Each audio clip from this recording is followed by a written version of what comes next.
Good morning बच्चों। ये हमारा ज्योग्राफी का सेकंड लेसन ही चल रहा है 7th क्लास का। जो हमारी आज की हेडिंग है वो पढ़ेंगे हम जल उपलब्धता की समस्याएं। यानी हमारे विश्व के ऐसे बहुत सारे देश हैं जहां पर जल की कमी बनी रहती है।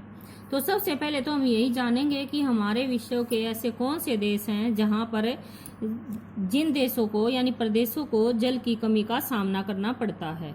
जैसे उसमें हम देखेंगे कि अधिकांश अफ्रीका है, पश्चिमी एशिया है, दक्षिणी एशिया है, पश्चिमी संयुक्त राज्य अमेरिका के भाग हैं, उत्तर पश्चिमी मैक्सिको है, दक्षिणी अमेरिका के भाग हैं और जो संपूर्ण यानी पूरा जो ऑस्ट्रेलिया है, इन सभी प्रदेशों को अलवणीय यानी खारे जल की आपूर्ति की कमी का सामना करना पड़ता है। यानी इन प्रदेशों में जो जल है वो पीने योग्य नहीं है और ऐसे प्रदेशों में ज्यादातर सूखा पड़ता रहता है और सूखे के कारण इन लोगों को अधिक जल की समस्या का सामना करना पड़ता है। इसके बाद हमारा जो टॉपिक आता है वो है हमारा जल संसाधनों का संरक्षण। यानी जल संसाधन आपको पता है नवीकरणीय संसाधन है, सबसे महत्वपूर्ण संसाधन है, तो इसकी सुरक्षा कैसे की जाए। जैसे हम जानते हैं कि जो शुद्ध और पर्याप्त जल है वो लोगों की पहुंच से यानी लोगों को पहुंचना एक समस्या बन गई है। यानी शुद्ध और पर्याप्त जल लोगों की पहुंच से बाहर है, यानी लोगों तक नहीं पहुंच पाता है। इसके कारण क्या है और ये हमें लोगों तक इसकी पहुंच बनी रहे, इसके लिए हमें क्या कदम उठाने चाहिए, इस टॉपिक में हम ये पढ़ेंगे। सबसे पहले आप इस चित्र को भी देख सकते हैं कि ये हमारी यमुना नदी है और यमुना नदी में जो कूड़ा कचरा आप देख रहे हैं बहता चला जा रहा है, इससे यमुना नदी का हमारा जल प्रदूषित होता है और जल प्रदूषित होने से यानी क्या नाम है, हम मानव उसे पीता है, पीने के कारण अनेक बीमारियों से वह ग्रसित हो जाता है। इसके बाद आप ये भी देखते हैं कि एक तो हमें इसको जल को शोधित करके पीना यानी फिल्टर करके पीना चाहिए। एक तो इसका ये है कि भाई जल की सुरक्षा कैसे की जाए कि नदियों में कूड़ा कचरा न बहाया जाए। और इसमें नंबर 2 हम एक और पढ़ते हैं। जैसे इस टॉपिक के माध्यम से मैं पूरी की आपको बात बता देती हूँ कि कई बार उद्योगों से अनेक जो क्या नाम है उद्योगों से अनेक ऐसे रासायनिक है या रसायन है या हमारी जहरीली गैसें वगैरह हैं वो भी जल में मिल जाने के कारण यानी कई उद्योग ऐसे हैं जो पानी के लिए नदियों के किनारे पर खोले जाते हैं, क्योंकि उद्योगों को ऊर्जा की जरूरत होती है, जल विद्युत की जरूरत होती है, इसलिए ज्यादातर जो उद्योग हमारे नदियों के किनारे पर खोले जाते हैं और नदियों के किनारे पर खोलने के कारण जो उद्योगों से जहरीली गैस या जहरीले रसायन वगैरह निकलते हैं उनको सीधा ही नदियों में छोड़ दिया जाता है। तो इससे भी हमारा जल जो है प्रदूषित होता है और प्रदूषण की समस्या उत्पन्न होती है, तो हमें ऐसा नहीं करना चाहिए। और हमारा जो तीसरा हम कैसे बचा सकते हैं, इसने ये कहा है कि एक तो हम ड्रिप सिंचाई के द्वारा भी जल की सुरक्षा कर सकते हैं। जैसे पाइप के माध्यम से कि जब हमें पाइप लगाते हैं तो पाइप को सीधा जहां पर हमें जिन खेतों में पानी छोड़ना होता है सीधा ही हम पानी का बहाव उस तरफ कर देते हैं, तो जो पानी है वो अधिक मात्रा में खराब नहीं होता है। नेक्स्ट इसने बताया है कि कई बार नहरें हैं या नहरें हैं, तालाब वगैरह हैं, उनमें से भी पानी रिस जाता है। रिसने के कारण पानी की बर्बादी होती है, यानी पानी की मात्रा का अधिक नुकसान होता है। तो हमें नहरों को तालाबों को पक्का कर देना चाहिए, इससे भी हम पानी की यानी जल की सुरक्षा कर सकते हैं।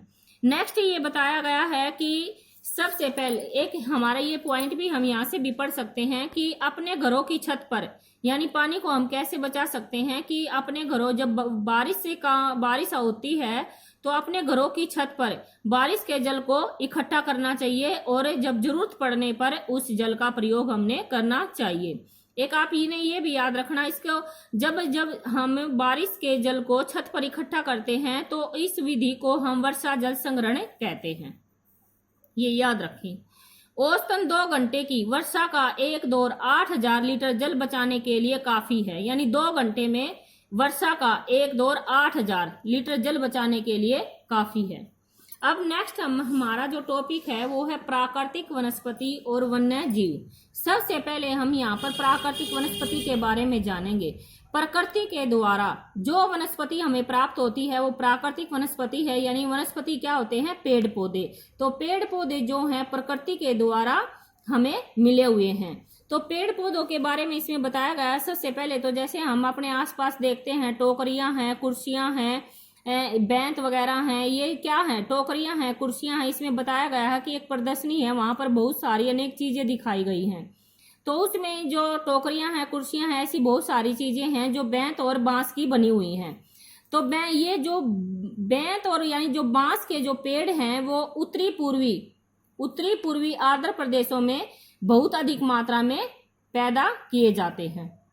तो जहां इसलिए वहां पर बांस से बने हुए जो सामान है वो अधिक मात्रा में मिलता है, क्योंकि जिस क्षेत्र में जो पेड़ पौधे जिनकी मात्रा अधिक होगी उसी प्रकार का सामान उस क्षेत्र में अधिक मिलेगा।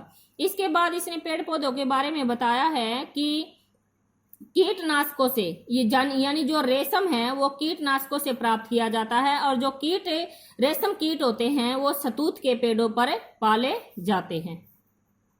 इसके बाद हमारा टॉपिक है प्राकृतिक वनस्पति और वन्य जीवन केवल सतल मंडल, जलमंडल और वायुमंडल के बीच जुड़े एक संक्रिय। यानी जो प्राकृतिक वनस्पति है हमारी, यानी पेड़ पौधे और जीव जंतु, ये सबसे ज्यादा जैव मंडल पर रहते हैं। जैव मंडल क्या है? सतल मंडल, जलमंडल और वायुमंडल के बीच जुड़े एक संक्रिय क्षेत्र में। संक्रिय का अर्थ ये है कि जहां पर ये तीनों आपस में जुड़ते हैं उस क्षेत्र को, या तीनों के मिलने से जो क्षेत्र हमारा बनता है उसे हम जैव मंडल कहते हैं। और हम जो हमारा जीवन है जीव जंतुओं का और वनस्पति का, वो हमारा जैव मंडल ही है। इसके बाद हमारा टॉपिक आता है सभी जीवित जातियां जीवित रहने के लिए एक दूसरे पर यानी एक दूसरे पर निर्भर हैं, एक दूसरे से संबंधित हैं, यानी एक दूसरे पर आश्रित हैं। यानी जितनी भी जीवित हमारी जीव जंतुओं की जातियां हैं वे सभी एक दूसरे से संबंधित हैं और एक दूसरे पर वह निर्भर है यानी आश्रित हैं। और जब वे एक दूसरे पर आश्रित हैं या एक दूसरे से संबंधित हैं तो वो पारितंत्र का निर्माण करते हैं और इसे ही हम पारितंत्र कहते हैं। इसके बाद है हमारा वनस्पति और वन्य जीव, यानी जो पेड़ पौधे हैं और जीव जंतु हैं वह बहुत बहुमूल्य संसाधन हैं। क्यों, कैसे हैं? सबसे पहले हम वनस्पति यानी पेड़ पौधों के बारे में जानेंगे। जैसे पेड़ पौधों से हमें इमारती लकड़ी भी मिलती है। इनको जो जीव जंतु हैं पेड़ पौधों में उनको रहने के लिए स्थान भी मिलता है। पेड़ पौधे ऑक्सीजन उत्पन्न करते हैं जिसमें हम सांस लेते हैं। फसलों को उगाने के लिए आवश्यक मृदा की सुरक्षा करते हैं। जैसे रक्षक मेखलाएं हैं, जब हम पेड़ों को पंक्ति में लगा देते हैं और उससे मिट्टी का कटाव रुकता है तो उसे हम रक्षक मेखला कहते हैं। भूमिगत जल संग्रह में भी सहायता करते हैं। हमें फल, लैक्टस, तारपीन का तेल यानी औषधियां वगैरह हैं, कागज हैं, यानी पेड़ पौधों से ऐसी बहुमूल्य वस्तुएं हमें प्राप्त होती हैं।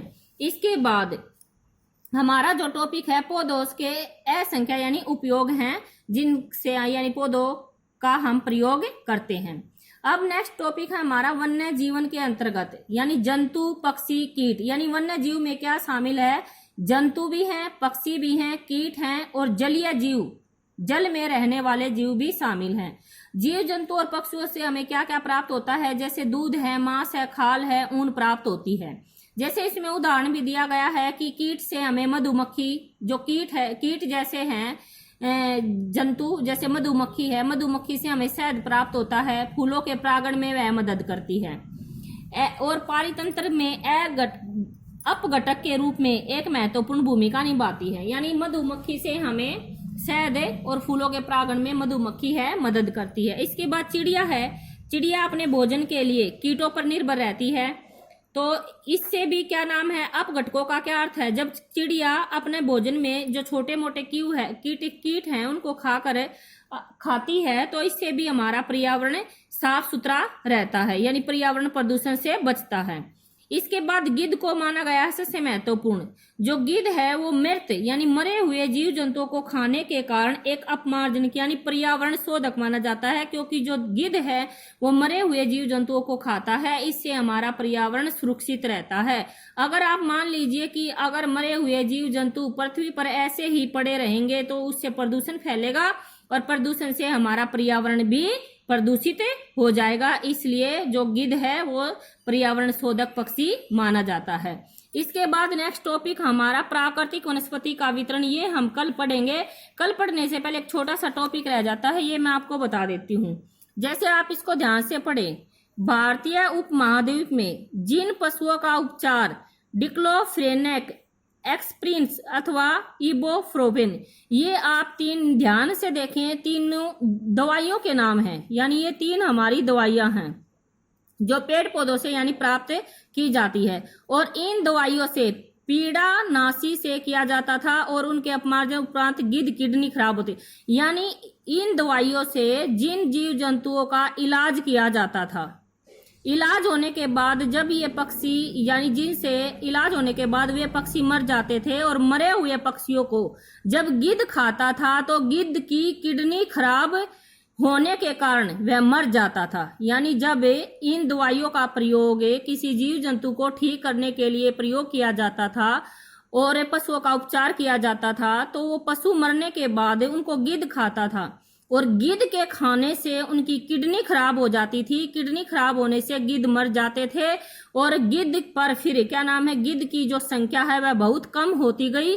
तो इन यानी दवाइयों फिर बैन लगा दिया गया, यानी इसको बंद कर दिया गया, क्योंकि अगर गिद्ध पर्यावरण से खत्म हो जाएगा यानी गिद्धों की संख्या ऐसे ही बढ़ने लगेगी मरने के लिए, तो जो गिद्ध है उनकी संख्या कम हो जाएगी। इसलिए इन दवाइयों पर बैन लगा दिया गया था, ऐसा आप याद रखेंगे।